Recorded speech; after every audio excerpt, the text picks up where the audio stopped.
Good morning, good afternoon, and good evening, ladies and gentlemen. This is Rabbi Perlmutter talking to you from the Perlmutter bunker somewhere on Amelia Avenue, deep in the heart of Long Beach, California. I have finished my 14 days of quarantine, but I am still home. Do you know why?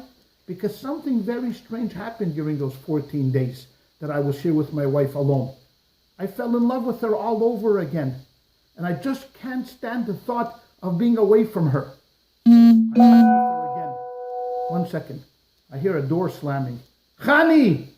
Chani! Chani! She just left. I guess she doesn't feel the same way. Well, that's that. You may be wondering why I'm wearing a New York Yankees. I am not a Yankees fan. But today is the last day of March and tomorrow is the first full bloom. We should be able to be going to parks and enjoying spring sport called baseball, but we're not. So I put on this hat with the hope that very, very soon we will again be able to enjoy the national pastime that we call baseball, which belongs in the spring.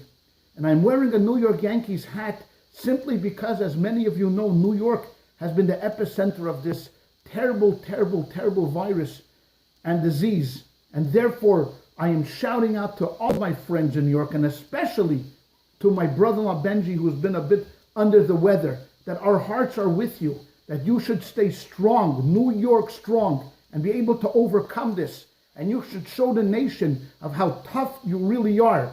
New Yorkers have this reputation of being tough. Overcome this. I know there's a lot of pain and worry and suffering right now in New York, and we here in California are with you all the way and hoping and praying that this terrible, terrible thing is going to pass soon. People, why is this happening?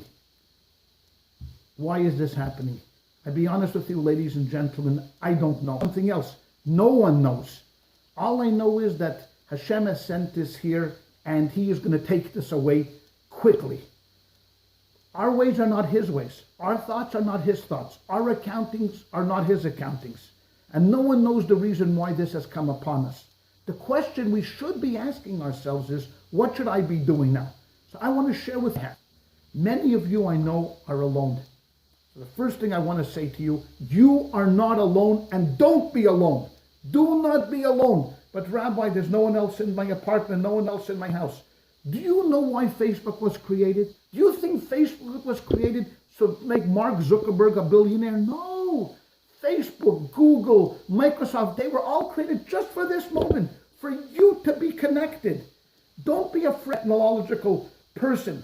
Neither am I. You know what? It's not hard to go online. It's not hard to zoom into a class. It's not hard to connect with people. Now is not a time to just cut everybody out. Use technology to connect.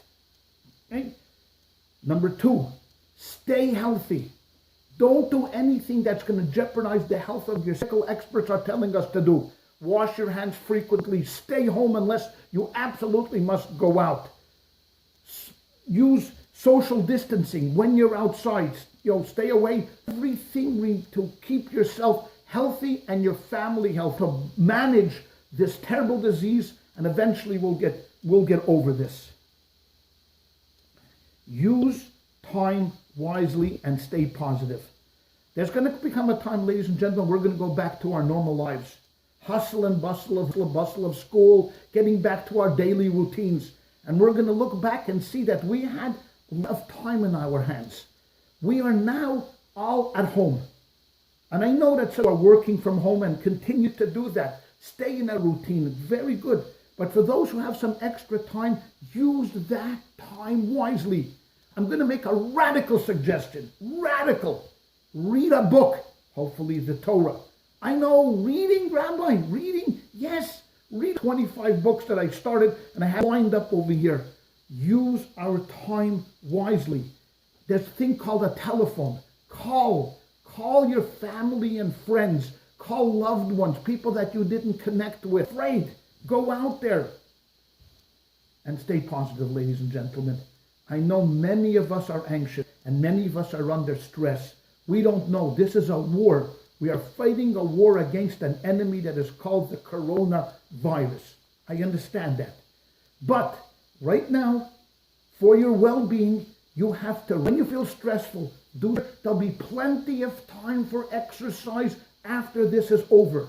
Redirect that anxiety for something positive. Let God be anxious. Let him worry. He was the one, he runs the world. He knows what's best for us. Let him be the worrier. You don't be the worrier. Try to stay as positive as possible. We are going to get, ladies and gentlemen. I know Pesach is coming and it's going to be very different. There's not going to be no public Seder, that we will not be together for services, but we will overcome this. We the faith, and we know that it hurt us, but it will go and we will survive. Let's do the best while we're hunkered down now to stay positive, to stay healthy, both emotionally and physically. And until we talk again, thank you for listening. Rabbi Perlmutter.